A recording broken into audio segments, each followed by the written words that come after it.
यहाँ नहीं है, मैं भूल गया। लेबनान का देवदार, धर्मी लोग खजूर, हाँ ठीक है। यहाँ 92 भजन संहिता 92 अध्याय और 12 पद, Psalm 92 and verse 12। धर्मी जन खजूर की नाई फूले फलेंगे और लबनोन के देवदार की नाई बढ़ेंगे। लबनोन एक देश है जिसकी पहाड़ियां बड़ी अजीब और गरीब हैं, और उन पहाड़ियों का जो देवदार है वह बहुत ही मोटा और ऊंचा और ताकतवर होता है। हमारे भारत देश में सागौन जंगल का एक पेड़ होता है, तो कई जगह ये पेड़ पाए जाते हैं। बालाघाट जिले में भी सागौन का पेड़ है, जगदलपुर में भी है, मंडला में भी है, और उधर इटारसी के बाजू में भी है। तो कहते हैं फर्नीचर बनाने वाले,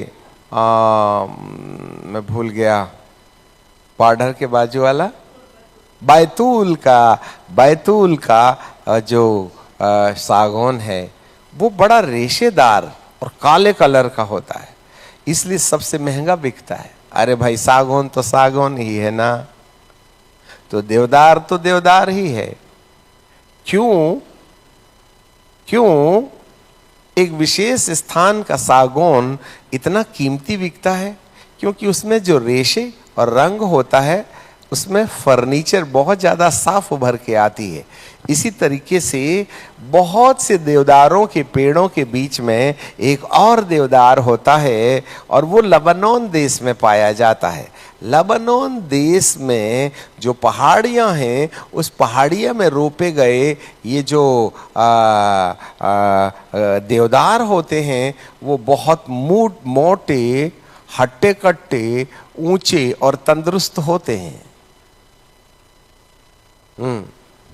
और धर्मी जन को देवदारों में से देवदारों का जो मास्टर होता है उसके साथ जोड़ा गया है। तो लेबनान देश का जो देवदार होता है वह काफी रेशे वाला होता है, मजबूत होता है, ताकतवर होता है, मोटा होता है, बहुत ऊंचा होता है। आज हमारा विषय वो क्यों मोटा है, वह क्यों तंदुरुस्त है, उसमें रेशे क्यों हैं, और वो इतना ज़्यादा कीमती, बहुमूल्य, बेशकीमत क्यों है, इस बात पर विचार करना आज हमारा विषय नहीं है। पर देवदार जो है वह धर्मियों की ओर इशारा करता है। लेबनान के देवदार की नाई बढ़ेंगे, वे यहोवा के भवन में रोपे जा करके हमारे परमेश्वर के आंगन में फूलेंगे फलेंगे, और पुराने होने पर भी फलते रहेंगे, रस भरे लहलहाते रहेंगे, जिससे यह प्रकट हो कि यहोवा सीधा, टेढ़ा नहीं, सीधा, यहोवा सीधा।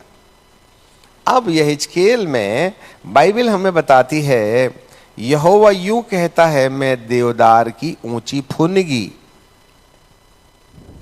फुनगी बोले तो डाल नीचे भी होती है, परंतु जो सबसे शीर्ष वाला हिस्सा होता है पेड़ का, अब देवदार, ये जितने भी पेड़ होते हैं ना, वो सारे पेड़ों की अलग अलग शाखाएं होती हैं, और अलग अलग शाखाओं का अगला वाला हिस्सा अलग अलग होता है, परंतु देवदार का एक ही स्टंप होता है, और जो सीधा बढ़ता है उसकी डालें आजू बाजू फुनगियां रहे, ऐसा आजू बाजू में पतली पतली टहनियां होती हैं, परंतु यहाँ टहनियों को नहीं तोड़ा जा रहा, फुनगी को तोड़ा जाता है।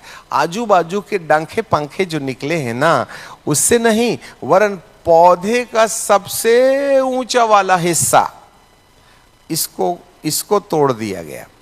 यदि आप इस देवदार के पेड़ के ठीक ऊंचे वाले हिस्से को तोड़ दोगे तो वहां से अलग अलग प्रकार कई डगालें निकलेंगी, और देवदार लंबाई तय करना बंद कर देगा।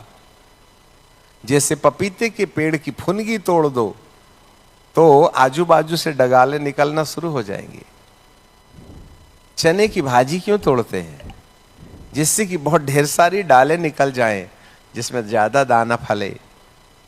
अब यहां पर देवदार एक सीधा पेड़ है और ठीक उसके ऊपर की फुनगी को तोड़ना है। इसका मतलब यहां उसकी ग्रोथ रुक जाएगी, यहां पर उसका ऊंचाई तय करना बंद हो जाएगा और टूटने के बाद निचली हिस्साओं से कई शाखाएं निकलेंगी। ये पेड़ अब शाखाओं में तब्दील हो जाएगा, परंतु उसकी ऊंचाई नहीं बढ़ेगी। इसलिए जो मुख्य पौधा होता है उसके ऊपर की फुनगी को काट देना उसकी वृद्धि को रोक देने के बराबर है। ऐसे ही बाइबल यहां पर अपनी प्रजा की फुनगी तोड़ने जा रहा है। अब ये एक अच्छा संकेत नहीं है और एक अच्छा संकेत भी है।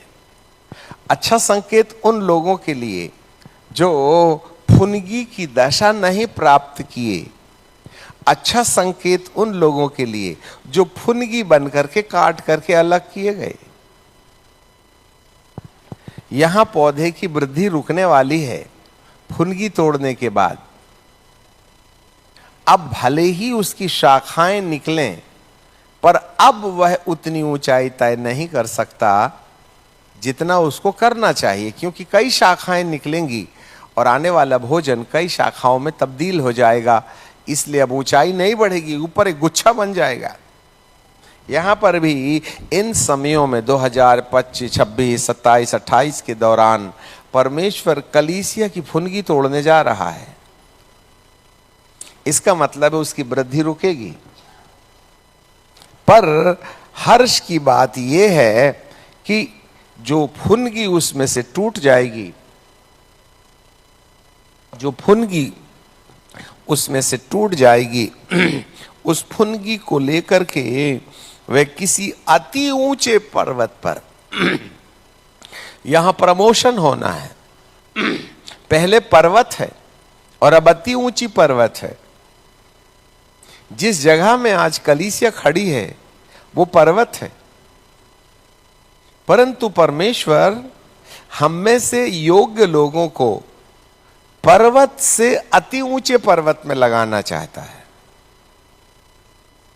जरा ध्यान से सुनो, पर्वत पर रहना अच्छा नहीं है। एक समय तक तो पर्वत में देवदार का होना अच्छा है, परंतु समय के बदलते अब इसकी फुनगी, उसका मेन पार्ट काट करके अलग करके उसे पर्वत पर नहीं, एक अति पर्वत पर ले जाया जाना है। That means there is a separation from the church. इन समयों में कलीसिया के अंदर एक बदलाव आएगा, एक परिवर्तन होगा, एक दूजा भाव आएगा और इस देवदार के पेड़ की ऊंची वाली फुनगी को, डाल को नहीं फुनगी को तोड़ करके पर्वत से ऊंचे पर्वत पर ले जाया जा रहा है। और इस फुनगी की एक छोटी सी कनखा, नोक के समान होती है, उसको वो काटेगा और उसको प्लांट करेगा अति ऊंचे पर्वत पर। अब अति ऊंचे पर्वत पर लगाने जा रहा है तो वह किसी और दूसरे पेड़ में ग्राफ्टिंग करेगा या उसको जमीन में बोएगा, ये तो कुछ आइडिया